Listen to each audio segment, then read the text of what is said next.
أعوذ بالله من الشيطان الرجيم إن الله يأمركم أن تؤدوا الأمانات إلى أهلها وإذا حكمتم بين الناس أن تحكموا بالعدل إن الله نعم ما يعظكم به إن الله كان سميعا بصيرا رب اشرح لي صدري ويسر لي أمري واحلل عقدة من لساني يفقه قولي فالحمد لله والصلاة والسلام على رسول الله وعلى آله وصحبه أجمعين. Assalamu alaikum. Quran Weekly. Today, inshallah, in the 58th ayah of Surah An-Nisa, I want to share with you something that Allah Himself describes as Inna Allah ni'imma ya'idukum bihi.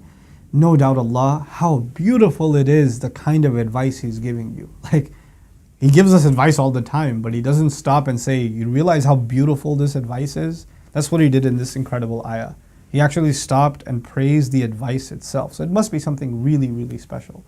Allah Azza wa Jal says, إِنَّ اللَّهَ يَأْمُرُكُمْ أَن تُؤَدُّوا الْأَمَانَاتِ إِلَىٰ أَهْلِهَا وَإِذَا حَكَمْتُم بَيْنَ النَّاسِ أَن تَحْكُمُوا بِالْعَدْلِ. There are only two parts of the advice.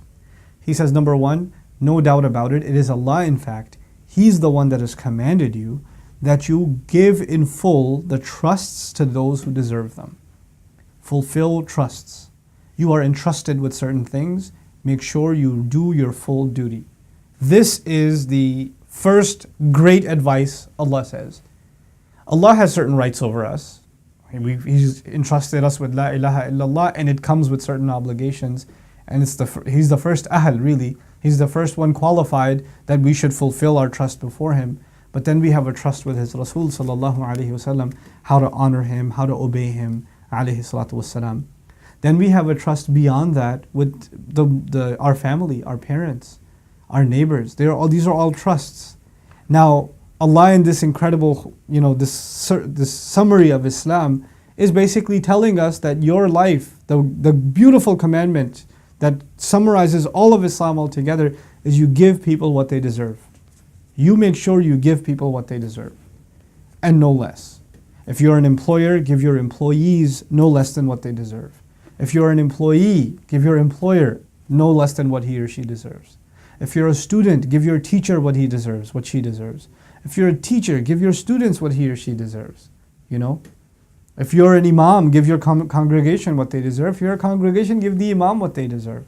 Everybody needs to get what they deserve. By the way, if you understand this comprehensively, this ayah, you live by it in pretty much every transaction in your life.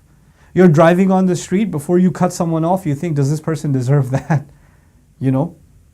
Before you cut cut in line, or grab somebody else's stuff. The courtesy we show each other at the airports. A lot of times, subhanallah, people don't even live by this ayah when they park outside the masjid al-Jumu'ah.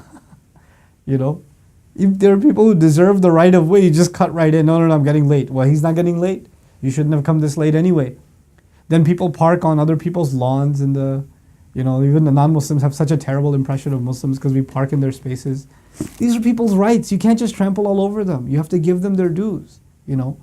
Then the Rasul ﷺ tells us to look out for our neighbors. How many of us even know our neighbors? And that's a right they have over us. We don't even know them. We don't even know their names. We should know who they are. We should know how they're doing. We should be checking on them.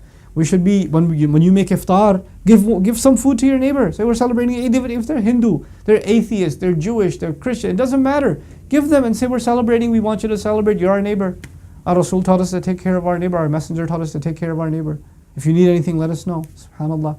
How many Muslims are in fights with their neighbors? أَن تُؤَدُّوا الْأَمَانَاتِ إِلَىٰ أَهْلِهَا. You give those who deserve rights their full rights. SubhanAllah. If we could just live by this one piece of advice, the Muslim ummah would look different. Your life and my life would look different. Our families would look different. And the second bit of advice, وَإِذَا حَكَمْتُم بَيْنَ النَّاسِ أَن تَحْكُمُوا بِالْعَدْلِ.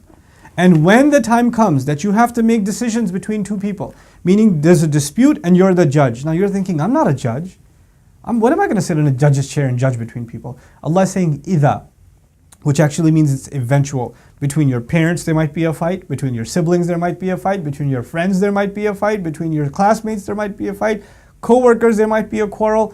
There will be some conflict and people will turn to you for what do you think? Whose side should you take? Allah says, whenever that happens, you side with justice. أَن تَحْكُمُوا بِالْعَدْلِ, that you judge with fairness.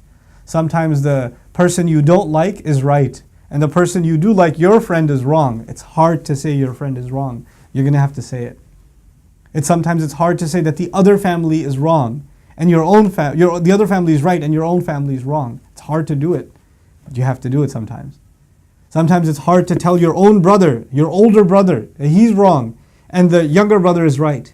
And you have to side with the younger brother just because he's right. Subhanallah. You're going to be put in those kinds of positions. إِذَا حَكَمْتُمْ بَيْنَ النَّاسِ أَن تَحْكُمُوا بِالْعَدْلِ. Then Allah says, إِنَّ اللَّهَ نِعِمَّا يَعِظُكُمْ بِهِ. What a huge bit of advice Allah is giving you. What a powerful sermon Allah is giving you inside these ayat. It's like as though Allah is saying, I don't think you realize what I just told you. I don't think you realize how heavy this is. Just living by these two declarations. The first of them, أن تؤدوا الأمانات إلى أهلها. You give responsibilities to people who deserve them. One last comment about that first one, and then one last comment about the second one. In the case of the first one, sometimes people give a job to their nephew or their cousin or whatever, hookups. They don't deserve the job, but they slip him in, right? The Muslim connection sometimes. Does that person deserve it? And if you live by this ayah, if there's a Christian who applies to the job, a Hindu applies to the job and he's more qualified, and the Muslim applies and he's not qualified, then you don't say it's Islamic for me to give a job to my Muslim brother. No. You give the job to those who deserve it. You were hired as a human resource manager not to hire your Muslim brother. You were hired to pick the most qualified candidate. This is أن تؤدوا الأمانات إلى أهلها. The Sahaba were very keen on this. They were extremely keen on this. When there was disputes between Muslims and non-Muslims, they would hear the Muslim side of the story first, even. And they'd hear it fully and they wouldn't assume that, it's our brother, how could he be wrong? They wouldn't do that. We can't do that. You give rights to people that deserve them, And sometimes you're put in that position. When people ask you to give a recommendation. Hey, could you recommend me on LinkedIn?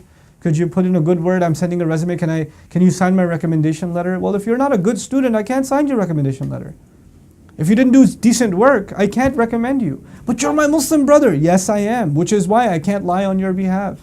We have to be honest and give recommendations to those who deserve. And the opposite of that is also true. Sometimes we don't like other Muslims coming up, right? So as opportunities open up for them and people say, hey, what do you think about this one for marriage? Well, he's a good guy, but I don't know. Nah. Like you just don't want good to happen to him. Not because you have a real reason, but you just don't want him to have some good that was coming his way. Subhanallah. Don't be like that either. May Allah Azza wa Jal help us live by this very, very powerful advice. And through living by this advice, may Allah change the face of the entire ummah. Barakallahu li wa lakum. Assalamu alaikum wa rahmatullahi wa barakatuh. Assalamu alaikum everyone. If you benefited from these reminders, please support Quran Weekly by clicking the link below.